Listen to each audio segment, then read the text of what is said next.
విజ్ఞప్తి. ఈరోజు మనకు మన ఎర్రబెల్లికి సర్పంచ్ ఎలక్షన్లు జనరల్ రావడం జరిగింది. ఈ ఎన్నికల్లో అందరం కూడా ఒక 4 అభ్యర్థులను నామినేషన్ జరిగింది. కానీ మనమందరము ఎవరికైతే విజయ అవకాశాలు ఉన్నాయో వాళ్ళే ఈసారి పోటీ చేద్దాం అనుకుందాం. మళ్ళీ ఇది ఐక్యతగా ఉండి ఎవరైతే విజయానికి దగ్గర చేరువలో ఉన్నారో వారికి అవకాశం ఒకసారి ఇద్దామని చెప్పి మా అభ్యర్థిగా, మా ఎర్రబెల్లి సర్పంచ్ అభ్యర్థిగా, మా సంఘం తరపున, కులం తరపున, మా పార్టీ తరపున సేవకుడు ఎన్నో కార్యక్రమాలు చేసినటువంటి అల్లం సతీష్ గారిని బలపరచడం జరిగింది. తనను ఓటేసి మా యొక్క అల్లం సతీష్ ఎర్రబెల్లి గ్రామ సర్పంచ్ అభ్యర్థిగా పోటీ చేస్తున్నాడు. తనను మీ యొక్క అమూల్యమైన ఓటు వేసి అధిక మెజారిటీతో గెలిపించాలని మీ అందరికీ విన్నపం చేస్తున్నాం, ప్రాధాన్యపడుతున్నాం. ఈ ఒక్కసారి అల్లం సతీష్కు అవకాశం ఇవ్వాలని మేము ఈ ప్రజల తరపున మా తరపున ప్రజలను కోరుకున్నాం.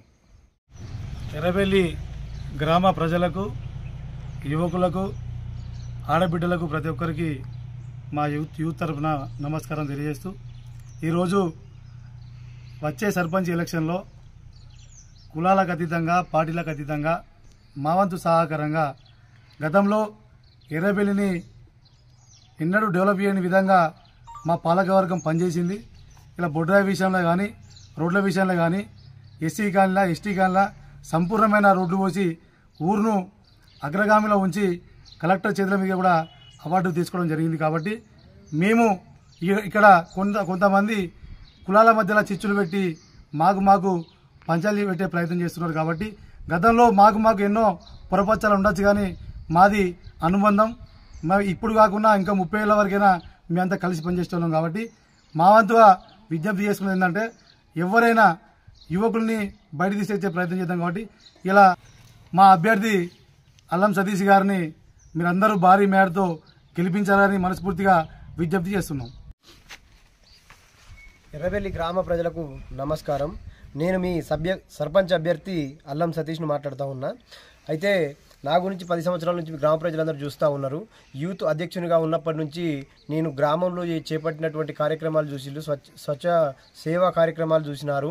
నేను ఎప్పటికీ గ్రామ ప్రజలకు అందుబాటులో ఉండుకుంటూ నా వంతు ఏదైనా గ్రామానికి సేవ చేయాలనేటువంటి ఆలోచనతోని ముందుకొచ్చి యూత్లో ఉన్నప్పుడే అప్పుడు సీసీ రోడ్లు లేని పరిస్థితుల్లో మొరం పోయించి స్తంభాలు వేపించి కొన్ని వేరే ఊర్లకు వెళ్ళేటువంటి దారులు కూడా మరమ్మతులు చేపించేటటువంటి విషయం పదే చెప్తా ఉన్నా.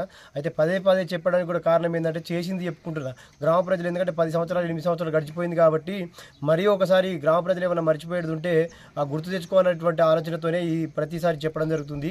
అట్లనే ఉప సర్పంచ్గా ఉన్నటువంటి 5 సంవత్సరాలు నేను చేసినటువంటి సేవను కూడా గ్రామ ప్రజలందరూ పరిశీలించవలసిందిగా మనవి చేస్తూ ఉన్నాను.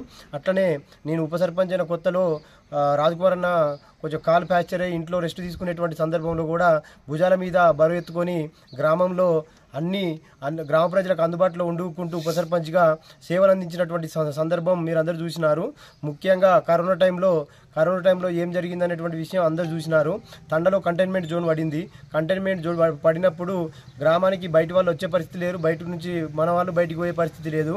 ఆ టైంలో కంటైన్మెంట్ జోన్ పడినప్పటికీ అందరికీ తండావాసులకి కానీ, తండా అన్నదమ్ములకు సోదరులకి కానీ, లేకపోతే ఊర్లో ప్రజలకు కానీ అందుబాటులో ఉంటూ అధికారులకు సమాచారాన్ని అందజేస్తూ పోలీసు వాళ్ళ సహకారంతో, అధికారుల సహకారంతో ఆ టైంలో అలాంటి సిచ్యువేషన్ కూడా ఎదుర్కొన్నటువంటి సందర్భం మీరు చూసినారు. ఇదంతా ఎందుకు గుర్తు చేస్తూ ఉన్నానంటే, లైవ్లో చూసినారు. అప్పుడు ఏంటంటే ఉప సర్పంచ్ గురించి నేను చేసినటువంటి కార్యక్రమాలన్నీ మీరు చూసిండు. కాకపోతే ఏంటంటే మర్చిపోతారనేటువంటి దాంతో, అంటే గుర్తుకు చేసుకోవాలంటే దాంతో పదే గుర్తు చేయడం జరుగుతుంది. మళ్ళీ ఇంకొకటి ముఖ్యంగా ఏంటంటే, గ్రామ అన్ని కులాల పెద్ద మనుషులతో ప్రజలందరి సహకారంతో, ప్రతి ఒక్క ఇంటి సహకారంతో ఒక బొడ్రాయి పెట్టుకోవాలనే కాన్సెప్ట్తో ముందుకు పోయినటువంటి మన కార్యక్రమం.